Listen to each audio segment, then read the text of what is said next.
फुलांची वाट निरंतर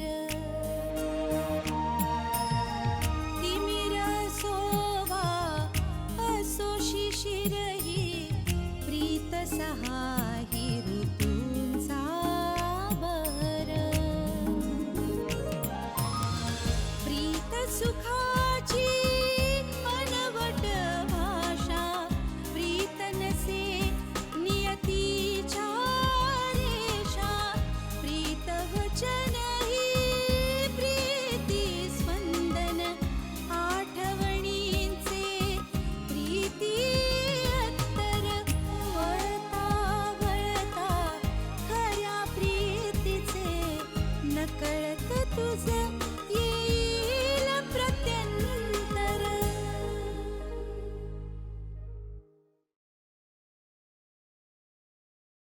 ही असली पूजा असली साधना मान्य नाहीये मला।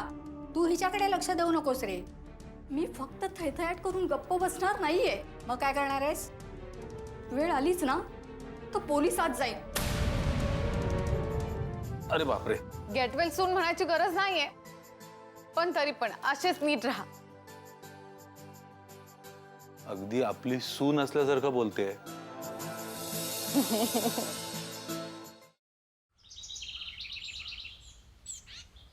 आई, विपुलची हिम्मत होणार नाही आता पहेल करायची। बिपिनलाच त्याच्या घरी जावं लागेल। पटतंय ना? आम्ही बोलतो बिपिनशी। हो।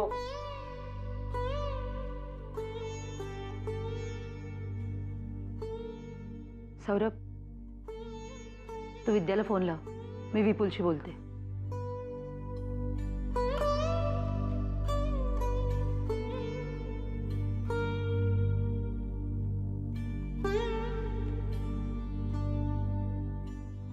हॅलो विद्या, अगं आईला विपुलशी बोलायचं। केव्हापासून त्याचा फोन बंद आहे, तू जरा त्याला फोन देतेस का? विपुल, विपिनच्या आईचा फोन आहे।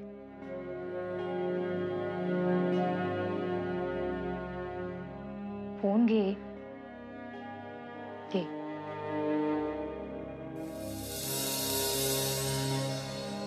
हॅलो विपुल, मी आई बोलते। हे काय सांगायला हवं का? हे बघ बेटा, तू जितका गप्प बसशील ना तितकी कोंडी वाढेल। मैत्री हे एकच नातं असं आहे जे मानापमानावर अवलंबून नाहीये बेटा। तुझी आई रागाच्या भरात काहीही बोलली असेल तरी बिपिनवर विश्वास ठेवून तू तुझ्या आईला विरोध केलायस।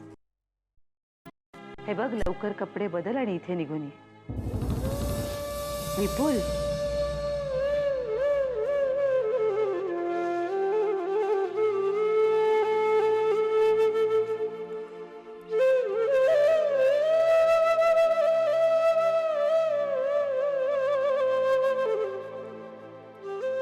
तरुण मुलगा घरात रडत बसलाय।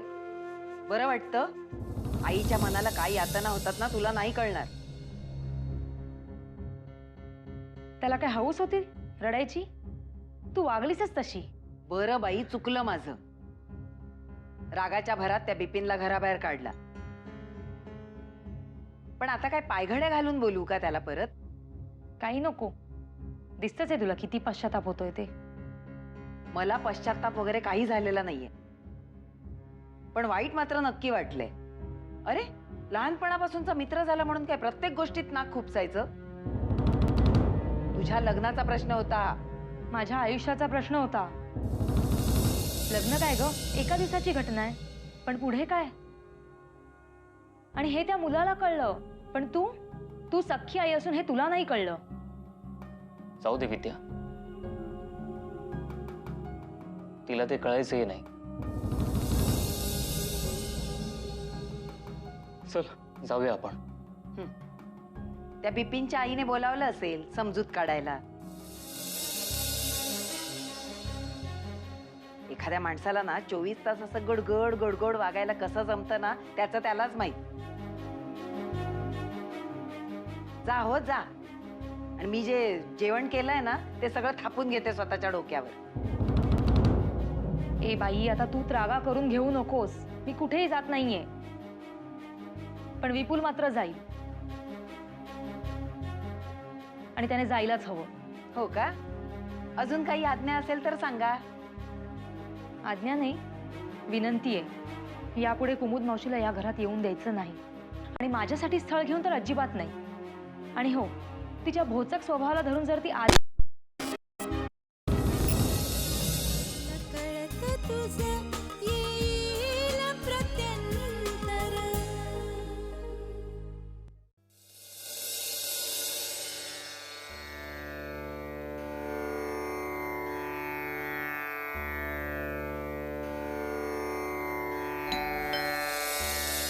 चारू, कोण आलाय बघ ग जरा.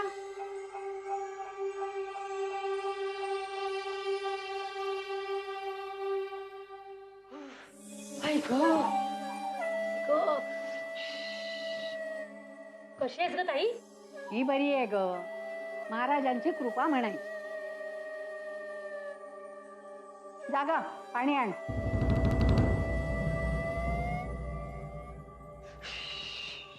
तर मला सांग, तू आत्ता कशी इथे आली एवढ्या उन्हातनं? हो, झाली का ग पूजेची तयारी? चाललीये.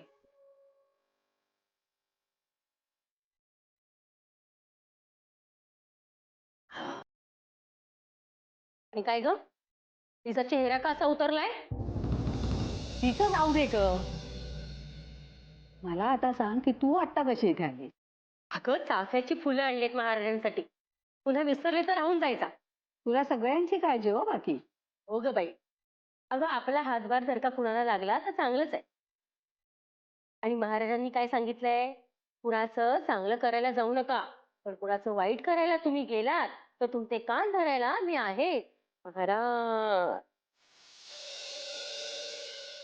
आणि जर का तुम्ही कुणाचं काही चांगलं केलंच तर तुम्हाला शाबासकी द्यायला सुद्धा मी तयार आहे. जय महाराज.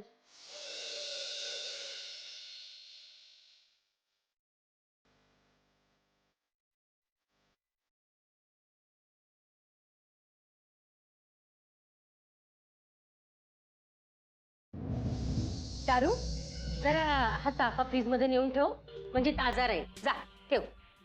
आणि चहा पण ठेव, मीही घोटभर घेणार आहे. ए ताई, मी आता जेवूनच जाईन ना. अगं, मी जेवल्याशिवाय सोडीन का तुला?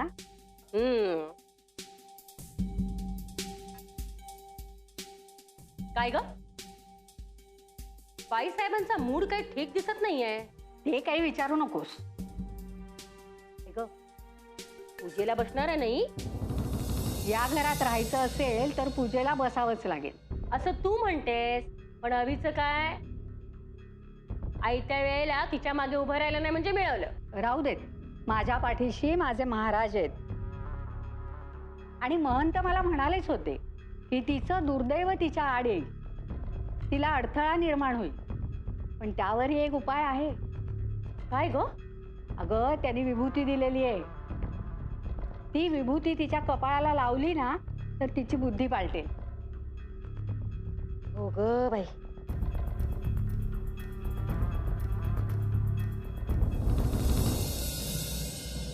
काय ग, तुला काय झालं दात काढायला? हसतेस कशाला? आम्ही काही ते विनोद केलाय? जे बोलताय ते विनोदीच आहे. असा विभूतीचा टिळा कपाळी लावला म्हणून काय बुद्धी पालटते?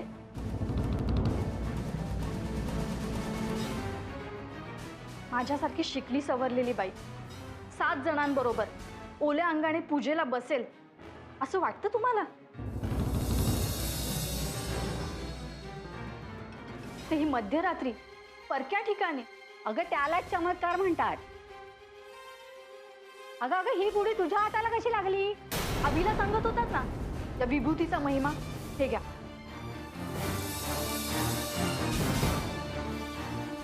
लावली कपाळात. आणि तरीही सांगते, मला हे असले प्रकार चालणार नाहीत. माझ्या संस्कारात ते बसत नाही आणि मला हे मान्य सुद्धा नाही. बाई बाई बाई बाई काय बोलते बघ ही. अगं सांगते काय, महाराजांबद्दल इतकं वाईट साईड बोलते ना की शेवटी हात उचलला मी तिच्यावर. काय सांगतेस काय, तू मारलंस हिला. नाही, नशीब तेव्हा तरी आम्ही मध्ये पडलाय म्हणूनच शेफारली अगं ही. आई ग ताई, ही सगळी भावंड आहेत ना, ही सगळी अशीच आहेत. तिचा तो भाऊ बिपिन तो पण तसाच. मी माझ्या भाचीचं चांगलं लग्न जमवलं होतं श्रीमंता घरचं, पण तो बिपिन मध्ये कडमडला आणि लग्नात मोडता घातला. आधीच तिचं लग्न जमत नाहीये, चांगलं जमलं असतं लग्न तर मोडलंच. अगं कोणाचं काही चांगलं होत असलं ना की हिच्या घरची माणसं अशीच आडवी येतात. हो, उगाच माझ्या माहेरच्यांना नाव ठेवू नका. उगाचच नाही नावं ठेवत आहे, त्यांची करणीच तसली आहे. पण आमची नन्नी ती काय गप्प बसली नाही. तिने सरळ त्या बिपिनच्या हात धरला आणि त्याला घराच्या बाहेर काढलं आणि सांगितलंय बजावून त्याला, पुन्हा घरात पाऊल ठेवायचं नाही. आता बरं झालं. मी ना ही विभूतीच फेकून देते. अगं काय करतेस? नको टाकूस ती. अगं महाराजांचा मोबाईल. अगं सोड म्हटलं ना. अगं चारू चारू, काय ग तू पण ना.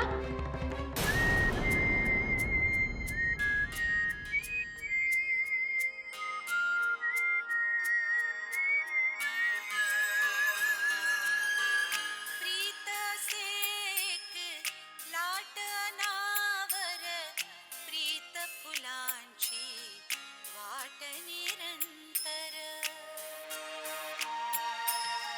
तिमिर सोवा बंद कर रे. अरे मला गाऊ देत नाहीस ठीक आहे, पण याच्याशी तुला काय प्रॉब्लेम आहे? यार बिपिन, असं कधी होईल असं वाटलंच नव्हतं. माझ्या घरातून हाताला धरून तुला बाहेर काढलं. तुला अरे यार, आता हा ऍक्शन रिप्ले किती वेळा बघत बसणार आहे? आणि तुझ्या आईच्या पण लक्षात आलंच असणार रे की बिपिन देसाई गप्प बसणारा मुलगा नाही आहे. आणि हा, तुझ्या आईला हे पण सांगून ठेव की मी जरा ना चिकट टाईपचा मुलगा आहे. धरून घराबाहेर काढलं म्हणजे हे नाही की माझ्यासाठी ते घर नेहमीच बंद झालं. अरे तू आपला खास आहेस यार, तुझ्यासाठी, विद्यासाठी आणि तुझ्या आईसाठी सुद्धा. जेव्हा गरज पडेल तेव्हा मी धावेन, कळलं? मग हे सुद्धा प्रॉमिस कर, जेव्हा तुला गरज पडेल तेव्हा सगळ्यात आधी माझं दार ठोठावशील. हो यार, आणि तशी गरज तर आता कधी पण लागू शकते असं वाटतं. असं का म्हणतोस? अरे आता मी मोठा झालोय ना, आईसारखी म्हणत असते शिंग फुटलीयत म्हणून.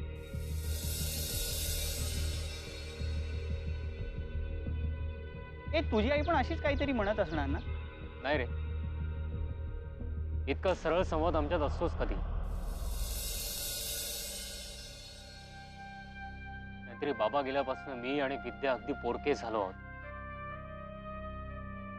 अरे मला निदान तुझं घर तरी आहे. बिचारी विद्या. एक मिनिट, तू तिला सारखी बिचारी का म्हणतोस रे? नाही, बिचारी म्हणायला झालंच काय आहे? चांगली कमवते, आपल्या पायावर उभी आहे, मग प्रॉब्लेम काय आहे? पण आईचा सपोर्ट लागतोच ना रे. आणि आपल्या आईच्या विरोधात उभं राहायचं म्हणजे सगळी एनर्जी तिथेच खलास होते. त्या दिवशी तू माझ्या सोबत आलास म्हणून विद्या वाचली तरी. हो, थँक्स टू दॅट भयंकर गर्ल. भयंकर गर्ल? हा काय प्रकार आहे? अरे तुला खरं सांगतो, ती मुलगी आहे ना, सुनामी आहे, सुनामी. ती एकदा घरी शिरली ना की मी बाहेर पडतो. त्या दिवशी म्हणूनच मी तुला भेटलो. So credit goes to her. अच्छा, म्हणजे ती माधव बागवाली का? नानकटाई? हा, करेक्ट. पण जाऊन दे रे तिचा विषय. हॅलो, मी कधी विषय काढला? हा, तू काढलायस विषय. अरे मी तिचा विषय कशाला काढीन? तिची आठवण जरी झाली ना तरी मी दचकतो. अच्छा, म्हणजे आठवण येते तर. अरे तू एकदा जर तिला भेटलास ना की तिला विसरणं इम्पॉसिबल आहे. हा सरणं इम्पॉसिबल आहे. It's okay dude, it happens. पण तिला आठवायची म्हटलं ना की जरा एक वेगळीच प्रोसेस असते बरं का. एक मिनिट, व्हॉट डू यू मीन? तुला काय वाटतं मी तिच्या नावाचं जप करत असतो का? हा, जप वगैरे करायची गरजच नसते, आपोआप होत असतो. हे कसं असे जरा डोळे मिटले ना की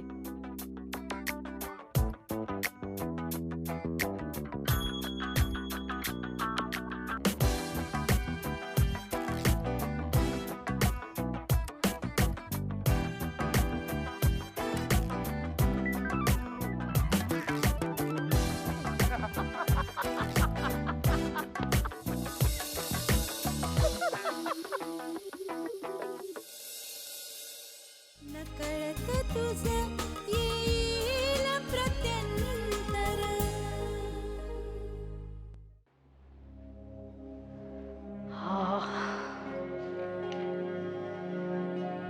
अगं बाय बाई.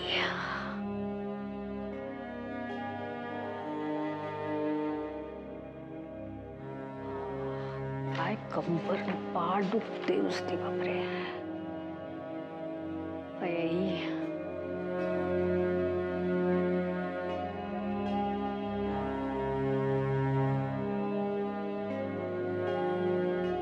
दमले बाबा. काय झालं? म्हातारपणी काय झालं या प्रश्नाला फारसा अर्थ नसतो. हे आता असंच चालायचं. मग जरा बस ना शांतपणे. कशी बसू शांतपणे? तुझ्या बायकोनं पूर्ण असहकार पुकारलाय. ही पूजा मात्र व्यवस्थित पार पडली पाहिजे. हा,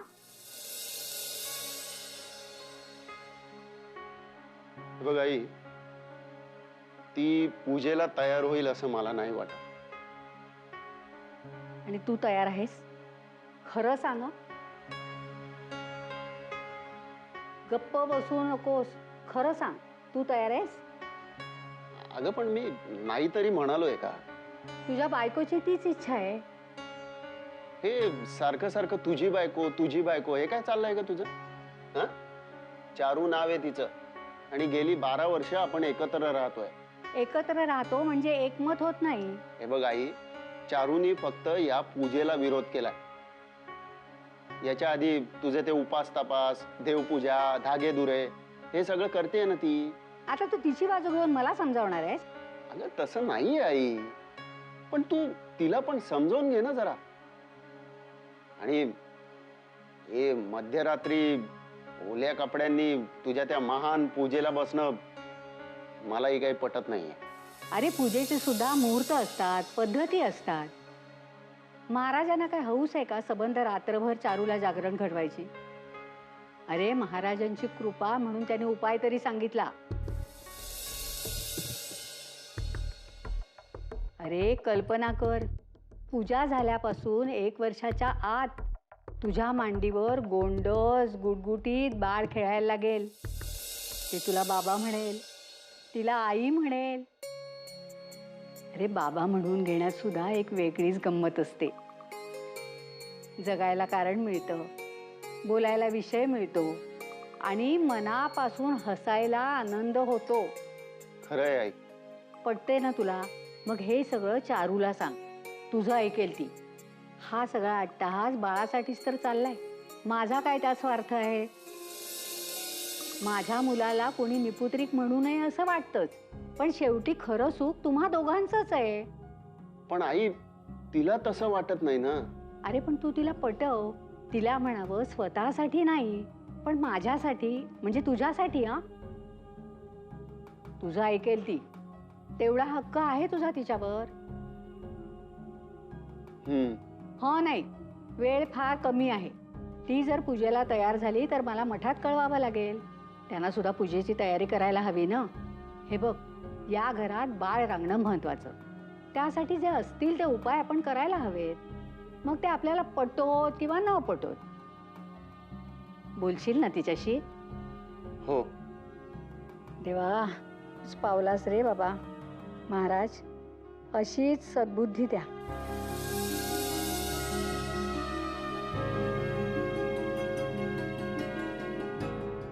तुम्ही ना मला दुखावलं आणि ही वेदना मला कायम सलत राहील. एकच विनंती आहे, आम्हा दोघींमधला फरक जर का तुम्हाला नव्याने जाणवला ना तर तेवढा मान्य करा. आणि मी स्वतःसाठी नाही सांगत आहे, मी चारूसाठी सांगते.